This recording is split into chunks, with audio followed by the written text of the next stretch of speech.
सीखना केवल प्रतिक्रिया नहीं, बल्कि एक व्यापक मानसिक यात्रा है जिसमें हम हर दिन खुद को नया ढांचा देते हैं। संज्ञानवाद इसी सोच को मजबूत करता है। यह मानता है कि हर छात्र या व्यक्ति अपने ज्ञान का निर्माण खुद करता है, बाहरी सूचनाओं को अपने अनुभवों से जोड़ता है और अर्थपूर्ण बनाता है। शिक्षा में संज्ञानवाद हमें यह सिखाता है कि केवल रटने से नहीं, बल्कि सवाल पूछने, चर्चा करने और सोचने से असली समझ आती है। यही सोच नेतृत्व, नवाचार और समाज में समृद्धि लाती है। क्या हम तैयार हैं उसे समझने के लिए? नमस्कार, आइए आज जानते हैं संज्ञानवाद के बारे में। एक ऐसी विचारधारा जो शिक्षा और नेतृत्व को देखने का नजरिया बदल देती है। संज्ञानवाद क्या है? संज्ञानवाद एक मनोवैज्ञानिक दृष्टिकोण है जो कहता है कि इंसान सक्रिय रूप से जानकारी को प्रोसेस करता है।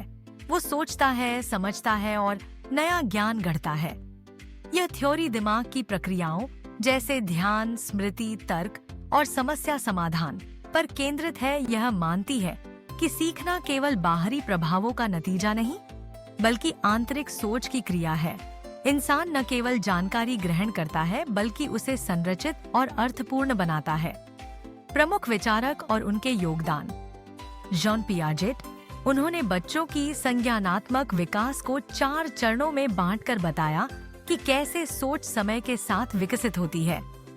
जेरोम ब्रूनर, उन्होंने कहा कि छात्र तभी बेहतर सीखते हैं जब वे जानकारी से खुद जुड़ते हैं। डेविड ऑसुबेल, उन्होंने एडवांस ऑर्गेनाइजर की अवधारणा दी, जिससे नई जानकारी पूर्व ज्ञान से जुड़ती है। शिक्षा में संज्ञानवाद का प्रभाव।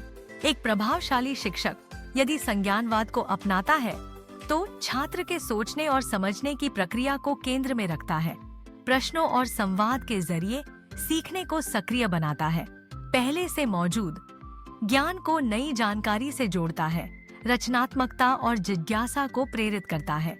नेतृत्व और समाज में संज्ञानवाद की भूमिका। एक संज्ञानात्मक लीडर टीम के नजरिए को बेहतर समझता है, लॉन्ग टर्म विजन और निर्णय प्रक्रिया को बढ़ावा देता है।